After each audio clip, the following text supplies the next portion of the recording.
Hey everyone, how's it going? This is Kill10Rats. Welcome to Vampire: The Masquerade Bloodlines. This playthrough is gonna be a little bit on the roleplay-ish side. I'm not gonna call it role-playing entirely because I feel that that's a bit of a tall order in a video game. We will make the decisions based on how our character would act based on their personal background and personality, which, you know, is, I guess, the core of role-playing. The rest is just gonna be restrictions leveled at us by the actual game itself, which of course won't be anywhere near as liberal with the freedoms of action that you have in a pen and paper game. But nonetheless, we'll be, you know, doing an RP playthrough, and we'll also be doing a playthrough that'll be setting up the actions of the game against the lore of the pen and paper game that this is based on, because it's based on, for those of you who don't know, the Vampire: The Masquerade pen and paper role-playing game that had the same setting and background and lore as this video game. It's actually, as far as I know, the action in the video game is to some degree canonical in the pen and paper game, so there's a very close tie-in between the two. And I figure, since I've played the pen and paper game pretty much since its very first edition, I had potentially some insights to share that may be helpful to understanding the wider context of what's going on there, and also just maybe generally be interesting to hear about some more, in case you like the game, in case you played the game, and in case you maybe want to know a little more about it without ever having played the pen and paper game. This might be something for you. So let's hop right in and create a character. I'm planning to play as a Tremere, the vampire wizards of this world. We'll go directly to the character sheet because I have a pretty firm idea of who I want to be. Character is going to be Ben Corrin, and since the game is set in Los Angeles, Ben is going to be a bit of a showman in a sense. He's like, in a world where magic and vampires and everything is real, he started off a shyster who pretended to have magical abilities and you know, attracted a sort of airy Hollywood following of sycophants around himself that would believe in his bold claims of, you know, hosting seances and telling the future and, you know, empowering yourself through the use of crystals and all that sort of crap that, you know, goes in with this sort of thing. And however he did it, he somehow attracted the attention of an actual magically gifted vampire of the Tremere clan, who ended up in a bit of an ill-advised decision, turning him into a vampire, the outcome of which we will see in the intro of the game. But suffice it to say, Ben is a bit of a less clear-cut or clean-cut Tremere than they usually are. Apologies for the bit of silence, I had to edit out a cough there. Anyway, Ben will stand out a bit among his brethren of the Tremere because he's usually maybe not as seriously devoted to the research and study that makes this clan stand out. He's probably more of a social climber in his way, and will probably try to use whatever means he can to get ahead, which is sort of how it goes in the Camarilla, which is the organization of vampires that we're going to be playing in. Maybe a word on the Tremere. The Tremere description here says they're blood sorcerers born from mystic rituals and diablerie, which is the act of consuming the heart's blood and therefore the ultimate power of another vampire, which is how the Tremere turned themselves into a clan from a self-created bloodline. And they are one of the youngest clans out there. They're also, due to that fact, quite mistrusted. And their unique ability is thaumaturgy, which is blood magic, which is quite interesting. The game represents it in a bit of a limited fashion because you really only have the path of blood available to you, which is the blood magic itself. There is a fair number of others that are available in the pen and paper game. Anyway, let's begin our playthrough by picking our stats. We'll definitely put another point into Thaumaturgy just because it's cool. We'll go for Intimidation and Subterfuge because that's our means of affecting others as opposed to brawling. We're gonna put a point in the Firearms because better safe, right? And we definitely know our way around a computer. We definitely have some solid knowledge of finance because as much as he's pretending to be of the other world in life, he's planted both feet firmly on the ground and also has his eyes always set on profit. And Investigation, because knowledge is power. Dexterity, to go with Firearms. Manipulation, if we could, but we can't yet. I think we might have to raise this at some point and also pick up Dominate. And Intelligence and Wits. Perception, maybe a little lacking. He's probably quite good at reading people, but also quite self-absorbed, so he might not catch everything that's going on around him.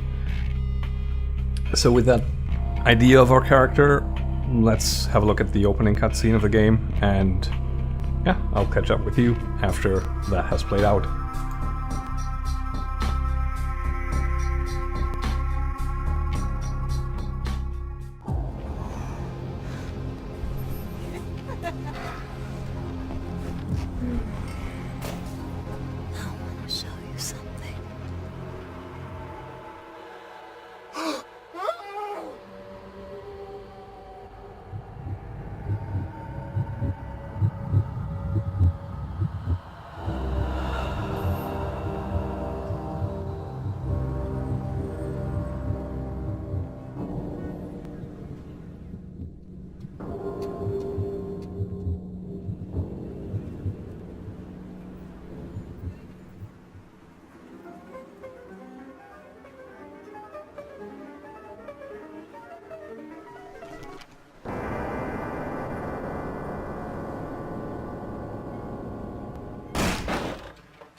Good evening.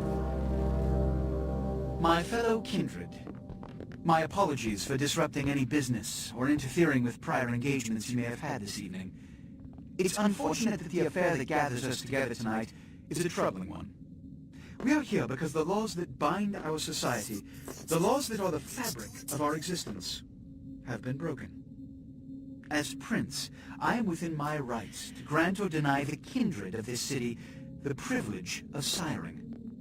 Many of you have come to me seeking permission, and I have endorsed some of these requests. However, the accused that sits before you tonight was not refused permission. Indeed, my permission was never sought at all. They were caught shortly after the embrace of this child. It pains me to announce the sentence, as up to tonight I considered the accused a loyal and upstanding member of our organization. But as some of you may know, the penalty for this transgression is death. Know that I am no more adjudicator than I am a servant to the law that governs us all. Let tonight's proceedings serve as a reminder to our community that we must adhere to the code that binds our society, lest we endanger all of our blood. Forgive me. Let the penalty commence.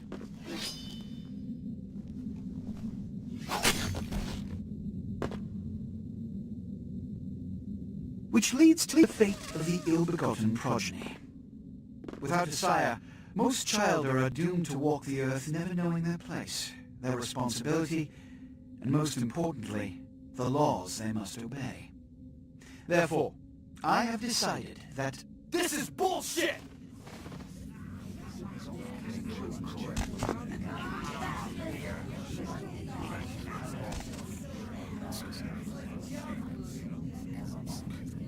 If Mr. Rodriguez would let me finish.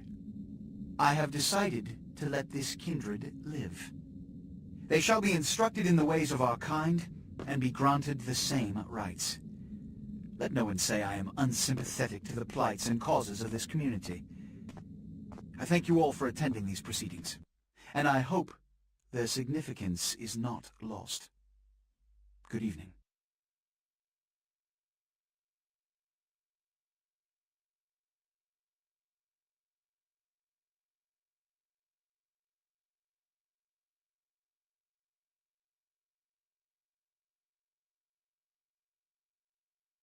Your sire, tragic, my apologies. But you see, there is a strict code of conduct that all of us must adhere to if we wish to survive. When anyone breaks these laws, they undermine the well-worn fabric of our centuries-old society. Understand my predicament. Allowing you to live makes me directly responsible for your subsequent behavior. So, what I'm offering is not generosity, but the opportunity to transcend the fate woven by your sire. This is your trial. You will be brought to Santa Monica. There you will meet an agent by the name of Mercurio. He will provide the details of your labor. I've shown you great clemency. Prove it was more than a wasted gesture, fledgling. Don't come back until you do. Good evening. Whew! Now that was quite something.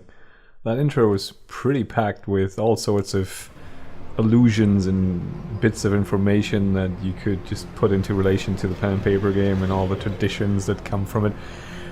That would, however, lead to me standing around here staring at the floor for about 10 minutes, so I've decided to go for a little bit of an experimental format for this series, where in the playlist at the end of each episode I'll, if there is a need for it, or rather if there are enough talking points, I will add a video called Some More Lore, where I'll just, for maybe 5 or 10 minutes ramble on about the more in-depth, not directly related to the game tangents that might stem from this.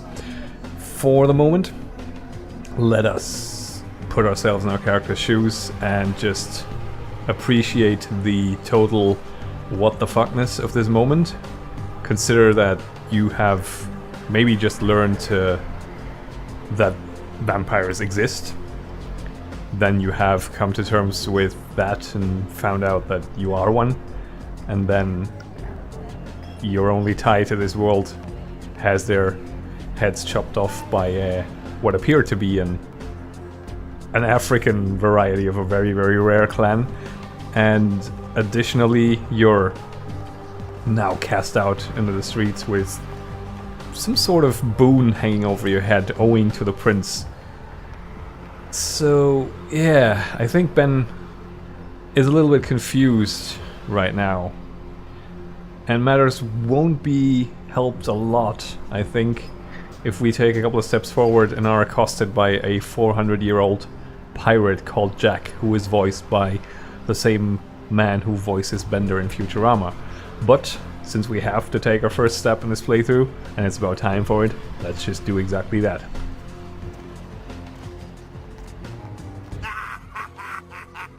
What a scene, man! Woo-wee! Then it is plop you out here like a naked baby in the woods. How about that? Look, kiddo, it's probably a lot for you to take in, so, why don't you let me show you the ropes? What do you say? I'd say that Ben is very, very pleased to get this offer, because right now he's no idea what's going on. Who are you? Seems like a good place to start. I'm Jack. What's important is I'm offering help. You make it back from Santa Monica with your hide and we'll trade life stories, okay? Till then, I got about this much time. You in or out? Well, life stories definitely seem to take the backseat to our more pressing issues of finding out what the hell is going on, so yeah, I could use the help. Alright. Now, we ain't got much time, but I figure somebody should fill you in on the bare bones stuff at least. Could save your hide. You look wobbly. You even had a drink yet? A drink of what seems a bit the answer seems a bit obvious, and Ben is quite quick on the uptake. So I think we're gonna go for I don't remember, since we might not actually remember, considering how traumatic and how hazy the previous night's events probably are to us. So we don't remember. Oh man, we're popping a cherry here. Oh, you're gonna love this. Alright, check it out. Blood, it's your new rack of lamb, your new champagne, like your new fucking heroin, kid. Get ready though, cause hey, it's never as sweet as the first time. That tells us a bit about the experience itself, but not a lot of how to go about it. So what do I do? Well, down around the corner there, I saw this human, or else hope you can't find his car. And Alright. You go down there, casual like. You creep up on him, then bare those little fangs and feed. Don't worry if you weren't captain of the wrestling team or something, because it'll come so naturally you think you've done it 1,000 times already. won't he become a vampire then? That's one of the prevalent myths, of course, of being bitten by a vampire. It's not exactly how it works in this game, and I'll let Jack explain how it actually goes. Forget that comic book crap, kid. It don't work that way. Now go for it. Be sure though, and this is important, so listen up. Be sure not to drain him dry, okay? He might be hard to resist, but don't kill him. Alright. So on the right there we see our blood pool. It seems to be full-ish, which is a good thing, because it'll come so naturally to you bit that Jack explained there is something that the game as a concept calls the beast, which is your inhuman vampiric side that's lurking in you and drives you to, for instance, fly into frenzies of rage, fear, or pain if you are in a situation that would overwhelm you. And hunger is one of the reasons for frenzy. So if we were really low on blood, there's a fairly decent reason that, a fairly decent chance that we would no longer be able to stop ourselves. As it is, we're quite full up, so we shouldn't have any problems not draining this person dry. And we'll just have to make sure to stop once the feeding meter reaches a fairly low point. I'll try to keep it somewhat realistic by not draining them almost to death in the pen and paper game. If you take about a third of that bar off, they're already almost in danger of dying. We'll just keep it to about half because of game mechanics in here. So let's have at it and press F to feed and not to pay respects.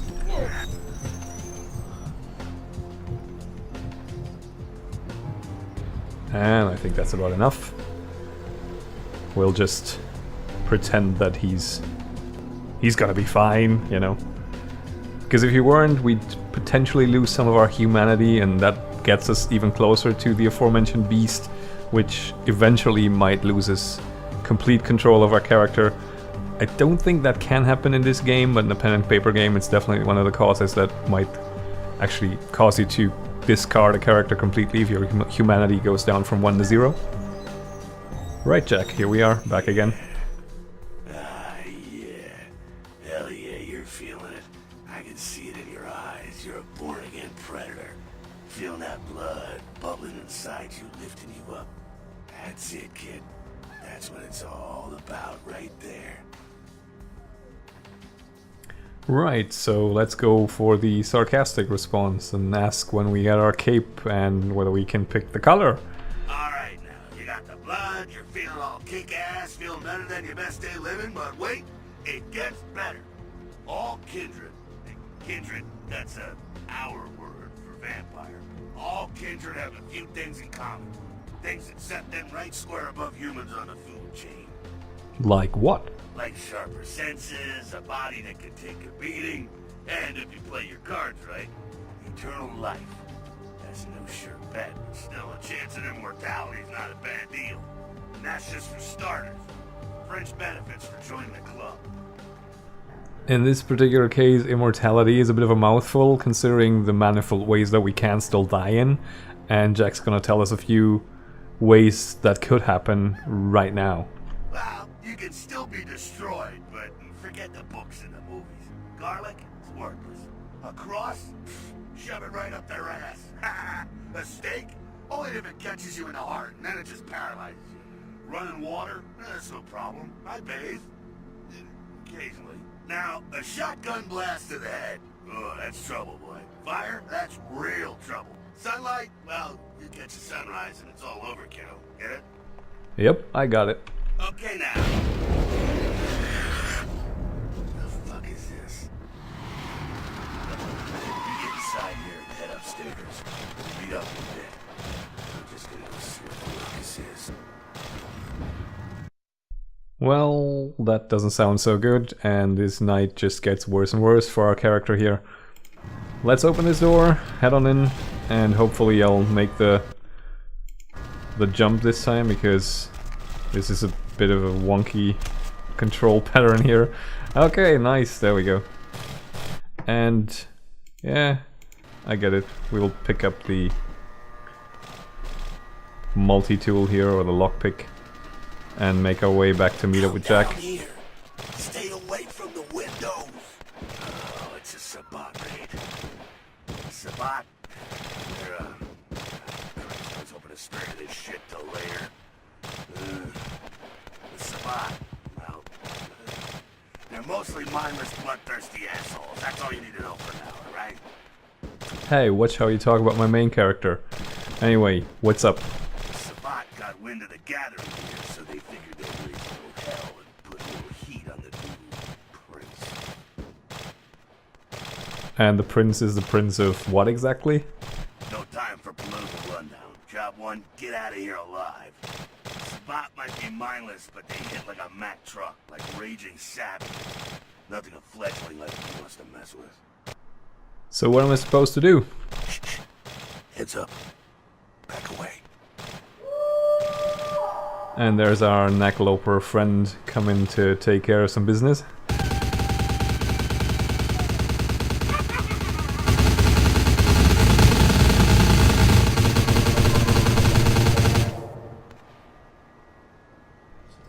I honestly have no idea what that is supposed to be, what he's doing right there. Maybe some sort of blood magic as well. But it looks pretty cool.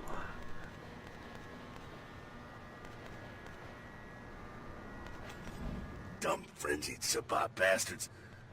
Alright, we gotta vamoose out the back quick. I'll stay and keep a watch out. You get us into the office. The door's around the corner here. I'm on it. And we learn about the quest log, which for the moment is fairly barren. So let us check the office and see that we can lockpick it now. There we go, nicely done. And of course, Jack takes the less subtle approach. Shortcut. Well, nicely done though. Not exactly an angel in life, were you? You have no idea. Cool. Now, if you want a lesson on how really not to act, take notes from those Sabbat assholes. You're a big bad vampire. Yeah, great, congrats. Now keep it to yourself. You go roar and you beat your chest, and that's what you can expect. Oh, that's a bit dark. I've got that list of people from high school. Well, so why wouldn't we act out and be all vampire-y openly? It's the same reason you don't let humans see you feeding. It's why the wolf doesn't want the sheep to know he's there. It's also why you don't go juggling dumpsters or outrun the 815 from Sacramento, and it's why you didn't know any of this when you woke up this morning. That's a fair point, actually. That's the Masquerade that he just explained there. One of the traditions that govern how the Camarilla acts and how vampires interact. One of which is also the tradition of domain, which is why Lacroix is prince. And another one is the tradition of progeny, which is why our sire is now dead and we are miraculously still alive, since usually the ill-begotten child is also killed. But for now, we'll get it. Keep our secret secret and you make things easier on all of us. We're living in the age of cell phone cameras. Fuck-ups ain't tolerated. Makes sense enough, right? Well, it ain't a casual thing for a fledgling like you. What do you mean? What's the worst that can happen? That party back there with the guy in the suit and the Magilla gorilla? The assholes that put your sire to death? That's the Camarilla. They make a tidy business out of enforcing vampire laws like this one. Doesn't sound like he's too fond of them, because he's an anarch. They're technically sort of, kinda, not really part of the Camarilla for the most part. But Jack and LA in general are a bit special, or used to be. Jack still is, LA no longer is in this setting.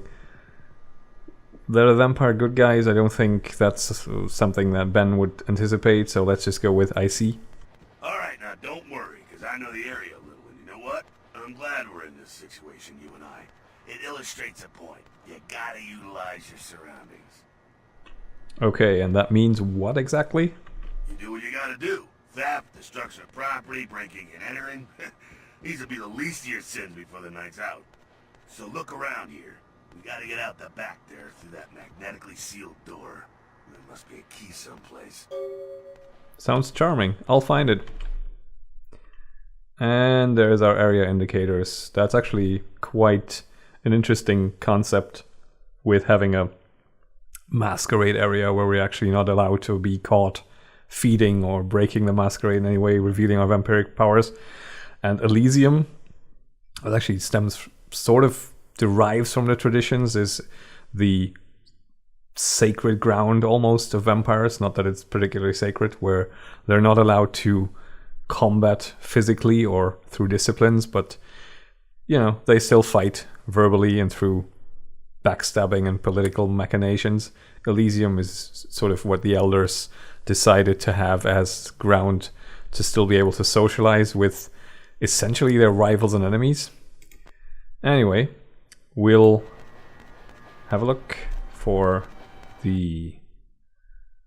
What? Computer? Oh yeah, of course. We'll have to see if we can hack this. We'll have to look for the safe and way to open this, and that's probably why we need this computer. We'll go for safe. It's nice that we actually have to type this in. And press the hacking. And of course, we are on CSI and NCIS levels of awesome here. So we'll unlock it. And then it's unlocked. And we'll go home again and quit.